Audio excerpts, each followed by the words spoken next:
Speaker की तरह चिल्लाने की क्या जरूरत है? दिख नहीं रहा मेरी कॉन्फ्रेंस चल रही है? अब कैमरा और स्पीकर ऑन कर रहा हूं, मुझे कोई शोर नहीं चाहिए। इस पर जैसे ही रोहन लैपटॉप का कैमरा और स्पीकर ऑन करता है, तभी कुकर की सीटी बजती है। करा लो अब इसे चुप। लॉकडाउन नहीं हुआ, मेरी मौत का फरमान जारी हो गया। दोनों बाप बेटे ने नाक में दम किया हुआ है। ऐसा बोलकर गीता वहां से शिविन के कमरे में पहुंच जाती है, जहां शिविन अभी भी सो रहा होता है। ओ आलसी, अब अगर 5 मिनट में नहीं उठाना तो आज तेरा गेम और यूट्यूब कैंसिल। माँ की बात सुनकर शिविन बिना 1 मिनट गंवाए उठ खड़ा होता है। उठ गया, अभी नहाकर भी आता हूँ। ये नाटक कहीं और, मुंह पर गीला कपड़ा मार और पढ़ने बैठ। शिविन की ऑनलाइन क्लास स्टार्ट हो जाती है, जिस पर गीता उसे वहां बिठाकर रसोई में चली जाती है। थोड़ी देर में उसे कमरे से कुछ आवाज सुनाई देती है, जिसे सुनकर वो कमरे में वापस आती है। हाय राम, तुझे क्लास अटेंड करने के लिए बोला था, कैमरा ऑफ करके बिस्तर पर नाचने के लिए नहीं बोला था। मम्मी मुझे कुछ समझ नहीं आ रहा, आप बाद में पढ़ा देना ना, वैसे भी अटेंडेंस तो लगी गई है। हाँ हाँ बेटा, जरूर बन जा, तू अभी से हम सबका बाप बन जा। अरे नहीं मतलब कहां से लाते हो इतना दिमाग, और पढ़ाई करते हुए ये चला कहां जाता है? नाइस क्वेश्चन, दिमाग से पूछकर बता दूंगा। शिविन की बातों से परेशान होकर गीता उसे मारने के लिए जैसे ही आगे बढ़ती है, तभी वो कमरे से बाहर भाग जाता है। अब शिविन आगे आगे और गीता हाथ में चप्पल पकड़े उसके पीछे पीछे पूरे घर में दोनों घूम रहे होते हैं। इसी बीच वो रोहन के पास पहुंच जाता है और शिविन को मारने वाली चप्पल रोहन के लैपटॉप पर जाकर गिरती है। ओए माँ! मम्मी, अब पापा को चप्पल मार रही हो? वो आज तक के रिपोर्टर, चुपचाप जाकर क्लास अटेंड कर ले, नहीं तो अगली तेरे पीछे लगेगी। इस पर शिविन वहां से चला जाता है, जिसके बाद रोहन गीता से कहता है, इस सर्कस के लिए कुछ बोलना चाहोगी? अरे क्या करूं, जब से तुम दोनों घर में रहने लगे हो, घर अपने आप ही सर्कस बन गया है और मैं तुम्हारी नौकर। कभी बेटी को संभालो तो कभी बाप के नखरे उठाओ। इन्हीं सब उथल पुथल में दिन बीतते रहते हैं, जिसमें हर रोज घर के अंदर कुछ नया सियप्पा खड़ा मिलता है, जो ज्यादातर शिविन और रोहन के ऑनलाइन स्कूल और ऑफिस से रिलेटेड ही होता है। एक सुबह, शिविन चल उठ, आज की क्लास जल्दी है। कैमरा ऑफ करके आप अटेंड कर लो।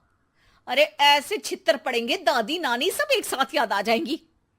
गीता की लाख मशक्कतों के बाद क्लास तो खत्म हो जाती है, लेकिन उसके बाद शिविन फोन इस्तेमाल करते हुए इंस्टाग्राम रील बनाने लगता है। रसोड़े में कौन था? तुम थी, मैं थी, कौन था? कौन था? हाँ, मैं गरीब हूँ। अरे ओ गरीब के बेटे, आजा, मैं बनाती हूँ तुझे गरीब। मैं बताती हूँ रसोड़े में कौन था। पढ़ाई करने बोलो तो इनकी माँ मर जाती है, और ये पागलपंतियां जितनी मर्जी करा लो। गीता शिविन को डांट रही होती है, तभी रोहन बीच में बोल पड़ता है। अरे बच्चा ही तो है, इतना गुस्सा क्यों कर रही हो? बेटे का साथ देने की इसी एक कोशिश में अब शिविन के साथ साथ रोहन भी गीता के गुस्से की सूली पर चढ़ जाता है। अगर बेटे पर इतना ही प्यार आ रहा है तो इसे क्लास अटेंड क्यों नहीं कराते, इसका होमवर्क क्यों नहीं कराते? उस समय तो बहुत जल्दी मीटिंग आ जाती है, वो काम मैं करूं और यहाँ इस बेफिजुली की चीज में तरफदारी करके बन जाओ महान। हे भगवान, कोई तो इनके ऑफिस और स्कूल खुलवाओ, मैं इन्हें और घर में नहीं सह सकती। अरे कुछ और मांग लेती, क्योंकि तुम्हारी ये विश इस साल तो पूरी होने से रही, कोरोना। हाय नास बेटे ने जिंदगी ही बर्बाद कर दी। खाए कोई पचाए कोई, कल मुझे चुन चुन कर सबको मेरी बद्दुआ लगेगी। उन्होंने दुनिया का और इन बाप बेटे दोनों ने मेरा जीना मुश्किल कर दिया। गीता वहां से चली जाती है, जिसके बाद रोहन शिविन से कहता है, अरे तुम्हारी मम्मी इतनी भड़की हुई क्यों है? आपकी वजह से पूरा समय घर में रहते हो और उस पर कोई काम कराने की जगह बस ऑर्डर देते रहते हो। अच्छा बेटे, सारा इल्जाम मुझ पर? पूरा दिन तो वो तुम पर ही चिल्लाती है। हाँ, मतलब दोनों का 50-50 है, कुछ करना पड़ेगा। वो कहते ना, make the best out of worst. I have an idea. वैसे तुम्हारी माँ सही कहती है, बहुत जुबान चलाने लगे हो, कम बोला करो। अगली सुबह रोहन और शिवेन अपनी गलती को सुधारने के लिए गीता के उठने से पहले घर का आधा काम खत्म कर देते हैं, जिसे देखकर गीता खुश हो जाती है और फिर बाकी बचा काम वो तीनों मिलकर पूरा कर लेते हैं। जिसके बाद अब वो सब मिल बांट कर हर काम में एक दूसरे की मदद करते हुए लॉकडाउन का मजा लेने लगते हैं।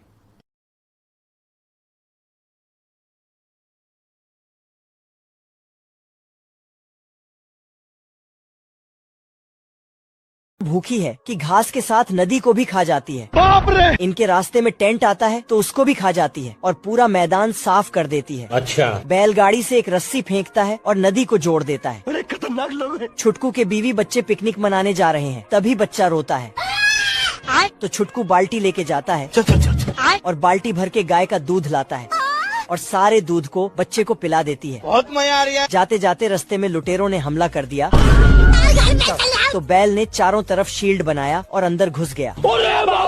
वहाँ से बच के आता है और अपना एडवांस घर बनाया। रोम रोम भाइयों। घर के चारों तरफ दीवार बनाया, लेकिन गाय की पानी दीवार के अंदर चला जाता है। काले कुत्ते! तो गाय गुस्से से जाके पुलिस स्टेशन रिपोर्ट लिखवाने चली जाती है। तेरी बहन ब्याह करवा का? ये। खेतों में बीज बोता है और सुई धागा से सिल देता है। कुत्ता बकरे के सिंग को ही हल बना डाला है। मुर्गियाँ तो खेतों में डांस करती हैं। अच्छा। इल्ली ने गड्ढा किया और चिड़ियों ने उसमें बीज डाला। मधुमक्खियाँ भी बीज डालते हैं और खरगोश मिट्टी ढकता है। ठीक है। यहाँ इंसान है ही नहीं। पेलिकन तालाब से पानी उठाता है और साला चिड़ियों के साथ मिलकर बारिश करवाता है। बारिश होते ही अचानक फसल बड़े बड़े हो जाते हैं और साला तुरंत उसमें मकई आ जाता है। ये टमाटर भी कुछ ही सेकंड में बड़े होके पक जाता है, बिल्कुल 5G के स्पीड जैसा। बवाल चीज है बे। बकरी आती है और मकई तोड़ के ले जाती है। खाया क्यों नहीं? 2 कालू बतख तरबूज ले जा रहा है, लेकिन अपने पेट में भरकर। खेत का पुतला उठता है और बोलता है, सिस्टम पार देंगे। मतलब धान काटने लगता है। अच्छा। घोड़ा पहिए वाला जूता पहन के घास इकट्ठा कर रहा है और गाय तो सुअर सभी जानवरों को मोटिवेट कर रहा है खेती करने की। उसके बाद सब निकल पड़ते हैं।